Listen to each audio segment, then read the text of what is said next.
Welcome to my daily review. Today is Monday, April 21st, 2025, and you're looking at a daily chart of the Nasdaq, which was down 416 points today, or 2.55%, with 19% below the 50-day average volume. You can see we had the huge volume on the kind of like climax selling at the low here, and then the volume has kind of tailed off here. The last four sessions have been lower, but the volume has been light.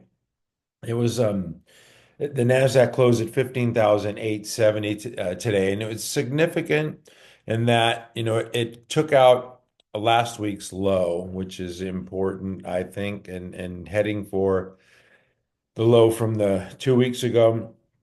Last week the low was 16,066, took it out immediately this morning. That was the high today, 16,066, and the low 15,685. It closed at 15,870, but now you got to have this 14,784 in play. So that's what we're looking at here is it gaps down and looks like it wants to trade lower. And that's what bear markets do. Markets in a downtrend, what do? Well, they trade lower. We could say that this quite possibly now was, the one leg down, and then you had your little, bear wedge, and you had your second leg down, and now maybe we're on our third wave down. You got to keep an open mind, to all possibilities. I mean, tomorrow we could get a tweet. This is a headline-driven market. We can get a tweet and go the other way, right? China talks going well or whatever. It's a news-driven market, and unfortunately, the news has been pretty bad. So the market is lower, and like I said, when the Nasdaq's down 2.5%, you can expect your growth stocks to be down two or three times that. Yeah, 5, 6, 7% is pretty common. I'm not going to go through all of the negative stocks today because there's a lot of them. I think just every sector was down, and some of the semiconductors really got hit hard. I will look at the SPY here. Uh, Down, below average volume, down 2.38%, not quite as bad as the Nasdaq. Just breaking lower, though, taking out last week's low. That these indexes are, taking out last week's low, and that's to me is what's important. It tells me that, they probably want to go lower. There's a SPY, took out last week's low. And then the Dow Jones Industrial Average was down more than 1,100 points at some point during the session, but rallied back and was only down 971 points. I do want to take another look at the Nasdaq though. During the session today, we'll go to like a 5-minute chart, or no, maybe we just go to a 1-minute chart so we could see that. Yeah, that close, right? The last hour, we'll say, had a nice little short cover rally. They got to take profits into the close. That doesn't mean institutions are buying at all. It just means, some shorts were covering, taking some profits, right? After a great day for the shorts when the Nasdaq was down more than 4% at one point during the session. If I go to yeah, it was really down here, down to 15,585. And there you can see the last hour of the ramp into the close. All right. I'm going to go to, well, first of all, I have to start with the gold stocks because the gold was up 2.5% today or more, over 3,400. Last time I checked, it was like 34, something like that. Could be on its way to 4,000. Some gold bugs that I trade with think that it's going to 4,000. I don't know. I'm not a gold bug. I don't know. And I don't predict. I could just tell you that just by looking at these charts on the gold stocks, they just look, like they want to go higher. If you just blocked off the ticker symbol, didn't know it was a gold stock, you'd say, hey, this thing just, if it was a software name, this thing just broke out of a base here, stage one base, and it looks like it wants to go higher. It's up, almost every darn week. So that's Harmony Gold. And you could just, it's like shooting fish in a barrel. All of these are doing the same thing. This is Agnico Eagle Mines. This one is reporting earnings on Thursday. Broke out of this base here, had a 3 weeks tight, just ramping higher. Anytime it pulls back a little bit, it's getting support and trading higher, and that's what you want to see in a stock that you own, right? The one I did put on the ready list, it hasn't, been totally extended. Most of them are extended. This one is Barrick Gold, a Canadian gold miner. You'd say, oh, it's a laggard. How come this thing hasn't broken out and run higher? Well, that's true. It's definitely not a leader, but thinking maybe it will break out of this base and trade higher. This is still in that stage one base area. Easy to see the cup with handle. Earnings aren't until May 7th, but just all of these stocks, the gold are just trading higher, making new highs. This is ORLA, Orla Mining. Now at 1150, up after hours even. WPM, I mean, just take your pick. This thing ran up to 80, then pulled back here, back to its 50, found support. Now it's at 85. I mean, just ridiculous moves with these gold stocks. Every time there's a pullback, it's a buy to dip scenario. Franco-Nevada, the same thing. FNV, another Canadian gold miner, pulled back a couple weeks ago, found support, rallied up, made new high today. I mean, you got to consider how terrible the tape was today. I mean, it was really, rough on the indexes, but these gold stocks, up 1% and a tape down 3% or 2.5%. That's fantastic performance. EGO, Eldorado, another Canadian miner. This one broke out of this cup with handle base. This is what I'm hoping that Barrick Gold will do, but we'll see. One day at a time. Let me see. That's Eldorado Gold, EGO, GFI. This is one of these stronger names above the moving averages. Didn't make a new high today, but you can see the RS line just showing strength there. These gold stocks will be reporting earnings. And believe me, at some point, these are going to get sold too. I'm going to get to this in a minute in EM, but it might be, a long time coming. This is one that's still in a base. You could see it had this little cup, little pull back to the moving averages, then ripping higher, but still, within a base. If you take a look at the weekly chart here, yeah, it's a nice structure on this base here. Straight up from the bottom on this week, but you could see the RS line, relative to the S&P. I mean, these gold stocks are all, got those blue dots. AGI, another stock with, serious sales growth, earnings growth, near new highs. Just another one of these Canadian miners that are just doing well. That's Alamos. And then AU, another gold play. This is a South African. Didn't make a new high today, but up 2%. DRD, another South African gold miner. Didn't make a new high, but up nearly 1% in a really weak tape today. So anyway, I go through the gold stocks because that's what's working, and those are the stocks that are making new highs. There are not a lot of stocks making new highs these days. I did want to point out though that in a bear market, they eventually get all of them, and they'll sell the gold stocks too. Eventually, I don't know when. Could be next week, could be next month, it could be next year, but at some point, they'll break.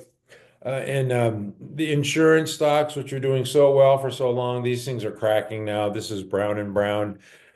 Sold off today, well below its 50 now, so it's adios muchachos. This one's 3.2% below the 50. AJG, this is Gallagher, another insurance name, just slicing and dicing that 50. Oof, that looks rough. Allstate, another one was sliced, it's 200. Oof. It had sliced its 200 earlier, rallied up to the 50, saw met resistance here and just, ooh, man. That looks rough. Aflac, I think this one's doing a little better. No, sorry. It's below its 200, 1.6 below the 50. Not so hot. Ryan is another one down to the 200 today. Oscar was a big winner last year. And now it's just in the doghouse or the outhouse. So anyway, my point is the gold stocks are doing well now. And you ride that trend till it bends at the end. But even the insurance stocks being sold out, there's not a lot of stocks left. And they sell they shoot the generals last, I guess you would say. I don't know if you want to use that expression. People think that the Mag 7 are the generals, but those things are just, I'm not even showing those anymore. I want to keep them out of sight, out of mind. I will show Palantir though, stock that I own, and I sold it this morning as it spiked higher. You could see in the morning that the Nasdaq was super weak and was going to sell off. This is Palantir spiked early, and I said, I'm going to get rid of this thing, take a little profit. And now it was down, what, nearly $3 today, or more than 3%. So Sell the spikes on those Monday morning spikes. I like Palantir, but I just don't like this tape at all. Just have to reduce exposure in this tape. Yeah, we're on condition code red here, market conditions. Um, Uber, I wanted to, somebody mentioned Uber. I like Uber, but you got to consider the overall market conditions here. Yesterday or Friday, it closed above its 50, 1.4%. Now today it sliced it and closed 1.8% below it. So, it's hard to get excited about all these stocks, with double bottom bases below their 50. Hood is another one that I like, forming this double bottom pattern, but well below the 50 now. So this is going to be, resistance. Dutch Bros is another one that I like, but below the 50 and just super weak. Why would I buy Dutch Bros at 57 when I could get it perhaps at, maybe 35 here if I'm patient? And, as in the bear market evolves, the stocks are going to get cheaper, unless, Powell, or the Fed is going to lower rates, and I don't think they're going to, or the president, changes his tune on tariffs. Otherwise, you can continue, more of the same. Why would anything change? If they don't change, then nothing's going to change. How about that? Spotify, another one that I like, but it's sliced its 50 today. So you just got to stay away from these. So nice constructive double bottom pattern, but now it's below its 50, so you can't touch that here. 3.5% below, so just gotta kind of stay away and be patient. Netflix was the one that reported last week, and I thought maybe with that report, we could get some momentum in technology, but it wasn't to be. Another double bottom base pattern, which you've seen a lot of, but it was up above 1,000 today. 2019 closed well below at 987, 32% of its daily range. It's not really what you want to see with a stock trying to break out, but something to monitor there at that 1,000 level for Netflix. Still, a strong move and a really weak tape. CrowdStrike is another one that I like.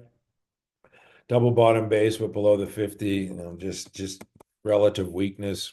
Rubric, double bottom below the 50, fell out nearly 4% today. And, it's typical when the market's doing that. And I said I wasn't going to show some of these Mag 7, but this is NVIDIA.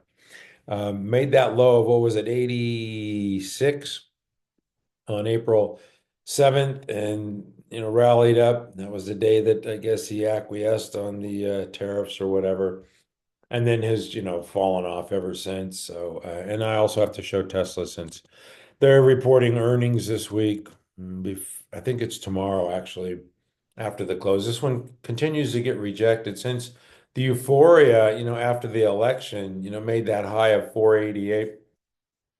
As animal spirits and all that stuff, that gibberish you hear from Wall Street. 12, 18, 488, and it's just made these lower highs all the way down trend. So lower highs and lower lows is the definition of a downtrend. 214, 26. It didn't get there today. I was watching Tesla for a little bit.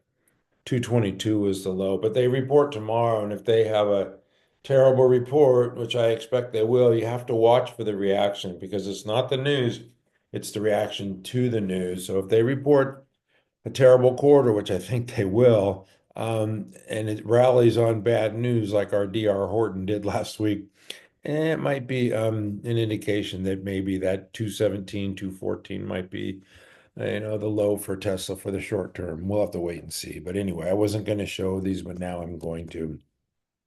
Meta, they're in the FTC, which I can't believe they're taking up this case from Dr. No.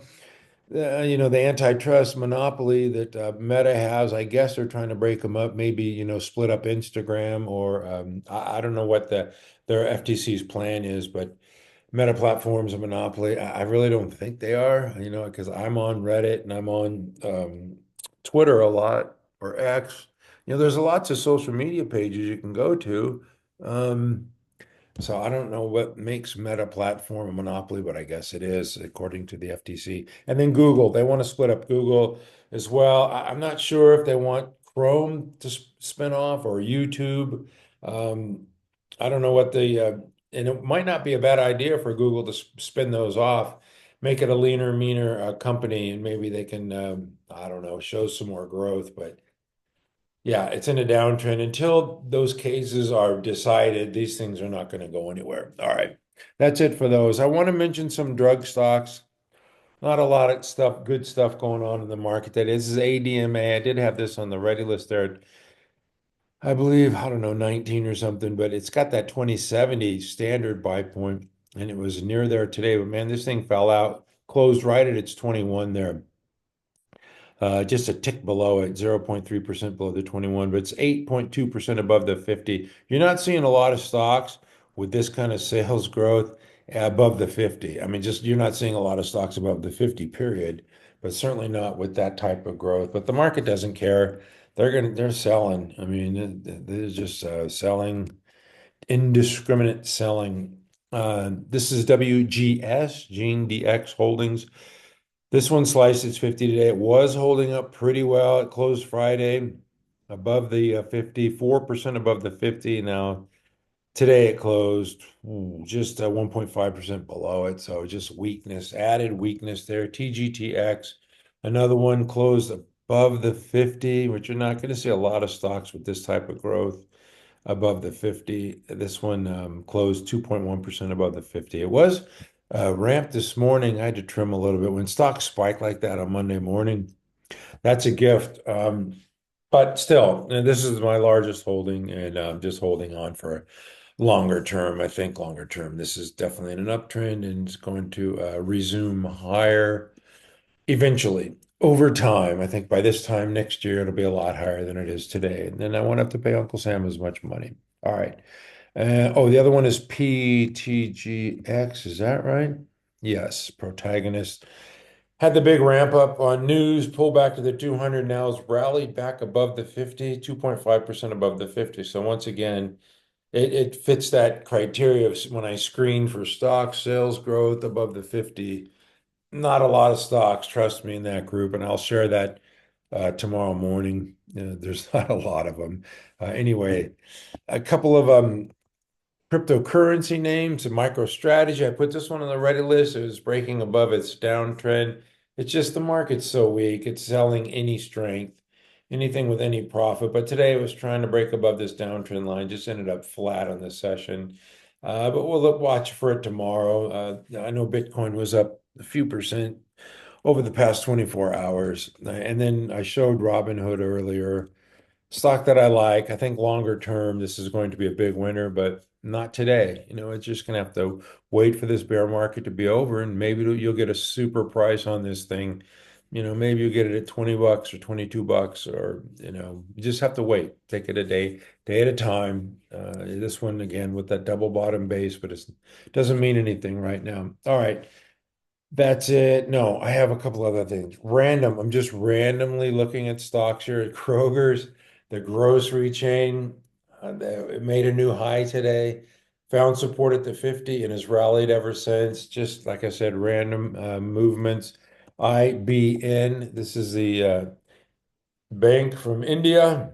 And broke out of that cup with handle. And you don't see many cup with handle breakouts working these days. But this one was up on Friday quite a bit. I think I pointed out last week or over the weekend's video, but it was up on Friday, nearly 4%. Today followed through with nearly a 1% move in just a horrific tape. But this was the big volume day here. It didn't move much on volume, and the next day it moved like 4% on lighter volume. But yeah, IBN doing well, showing well. And then the other one I want to show was a BSAC. This is a bank in Chile, another bank, foreign bank, making new highs today because it undercut and rallied that shakeout +3 type of move there. All right, that's it. Seriously, this time. Thank you for watching at mcstockcharts.com. We never give up. In honor of the great Steve Jobs, I do have one more thing. That's its earnings seasons, and usually the market gets a little cautious ahead of earnings anyway. I know Policy's not helping now, but we have some earnings tonight. This is insurance. Top 10 group, but I showed you earlier how the insurance stocks are selling off. This one's down after hours after reporting tonight. I'll have more on this in the morning. AZZ reported tonight. Electrical power equipment stock down 6%. Yes, those stocks have really been hammered. I think this one reports tomorrow, I believe, or Wednesday morning. This is Vert, another electrical power. These things have just been in a downtrend. And then, CALX, this is one of those networking stocks. And this thing moves a lot on earnings. It's up 16% after hours. This has been a big mover in the past, and it looks like it's going north tomorrow. I'll be watching that one. Have more for it for you in the morning on mcstockcharts.com. Zion, this is a bank I use, and they reported this afternoon. Not such a good response here, down 3%. I have no idea what they said. And the last one is HOLO. I've got to find out what's going on with this thing. Up 20% after hours. I don't know what's going on. You can see it's in a horrific downtrend. Semiconductor name could be just one of these meme stocks that they get a hold of and they run them up. The stocks that have low floats, yeah, 14 million shares in the float. That could be pushed around easy at 12 bucks. Yeah, that doesn't take much to push that around. All right. A couple of other names that I'm interested. Tomorrow morning, we'll have more information on these. We're going to hear from Verizon, GE, some of these defense names report tomorrow, including GE, and then the old Raytheon, RTX now. It's a what did they come on, help me out, Marty. Oh yeah, Allied Technologies. They merged with Allied Technologies. LMT is reporting in the morning. Have to hear what they have to say. DHR. I would think the defense names would be, pretty strong. Danaher Medical stock, they report in the morning. DGX reports in the morning. Quest Diagnostics, another medical name, and then Halliburton, HAL, they report in oil and gas. So a variety of, networking stocks, communications, defense, and medical, and some oil and gas reports tomorrow morning. So more will be revealed. I will have some information on all of these tomorrow morning. Thank you for watching at mcstockcharts.com. We never give up.